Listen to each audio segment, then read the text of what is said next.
It's my last one. I'm trying to enjoy every possible moment of it, whether that be practice or bus rides, plane trips, even just packing my bag. I haven't done that yet, but I'm going to do that. I'm just trying to enjoy it, really. No worries, no stresses. Talk about it a little bit. I'm sorry to cut you off. No, you're good. Let's talk about it a little bit. This time last year, here and now, as a captain, seeing it from both sides last year too, what's the biggest difference heading into this week? I would say, I'm going to be honest, I don't really remember a lot of last year. A lot of it's like blurred. But I think last year I was also trying to find my role as a captain, not only just like what our goals were and trying to change the program and what we had planned, but just like trying to figure out who I was as a captain. I think last year also was kind of just like we were fed up and this is what we're going to do and these are our plans and we just went about it. This year I think we have a little more experience of knowing, hey, these are our expectations, these are our standards, this is what we're trying to reach. So I think just understanding that a little more and being comfortable with what we're doing on the field. The communication's also a lot better too because we're not working through a lot. Like Coach Ravel said, we're grabbing Kate along the way on the infield, but a lot of it is pretty smooth. So that's been nice. Coach mentioned she had to kind of keep it a secret that you were coming back. So what went into that decision for you, and how many of those conversations did you have with her? I don't remember how many exactly I had with her. I know we did have some conversations. I also had some conversations with my parents or people who I thought were unbiased about how I felt about it. A lot of it was I didn't know if I was ready to put up my cleats. I also didn't know if I was ready to walk away from my teammates. I felt like there are things that I have not accomplished yet while being here, even though last year it was a lot of things that checked off a lot of my boxes. But there's some things that I haven't accomplished yet quite like in my career, so that went into it. But there were a lot of different conversations going on with sports psych, my parents, Coach Ravel.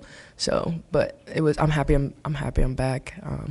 It's been pretty smooth, which is nice. What some of those things are that you haven't accomplished yet? They're personal goals, so I'm going to keep them to myself for now, I don't want to speak too far into the future or, too far in the past, but, yeah, there's a lot of them. Hey, you face them every day, so how good of a hitting team do you think this could be? Yeah, I think we've done a pretty good job from last year just working on, like she said, confidence and the way you step into the box. You may necessarily not always feel good. It may be a C day, and I can't really tell when they're stepping into the box. They look good, they look aggressive, so whether they feel that way or not. But it looks good, and I can tell that they're ready to go to war, so that's nice. How beneficial has it been that y'all are actually able to go outside right now? Sorry, can you repeat that? How beneficial has Oh, it okay. been that you're actually able to go outside right now? It's nice. I mean, being on the turf, like she said, the padded fence, being out there. Today will be our first day on dirt with cleats. But I think we've looked good on turf in the Gordon and the Hawks, so I'm not really expecting anything different through intensity of practice when we get out on the dirt. Can you believe it's 50 degrees in No, February? no. 60 would be better, but yeah, no, I can't believe it. What are you looking forward to most this season?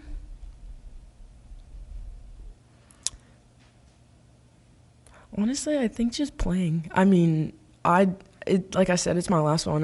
We don't really have much to lose at this point. I'm excited to go out and have fun, and just enjoy my time with my teammates. I'm really grateful to be back.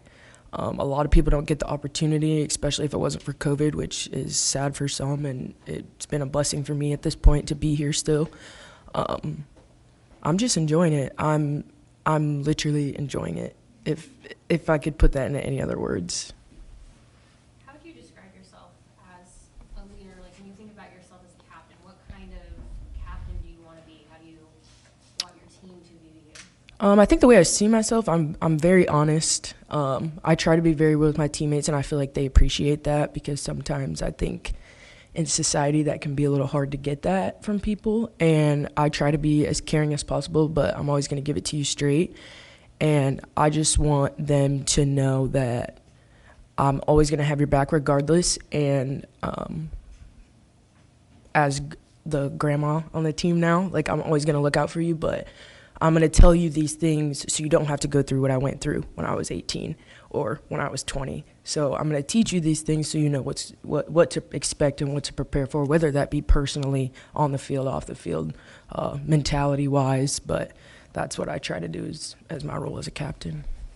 Courtney, your coach said that you guys are prepared to play a game. Do you think that is because you have a veteran roster, or is it because your preseason was pretty strenuous? I think both. I think they both play a major part in that. We practiced for 2 weeks with no school, and now we're going into having to deal with school, having to deal with these things. But I think those 2 weeks actually helped us without having school and just practicing for that time of day. And I think we're not dwelling on last year. You know, we accept what happened and we use it to our benefit. But I think both of those have helped us a lot, actually.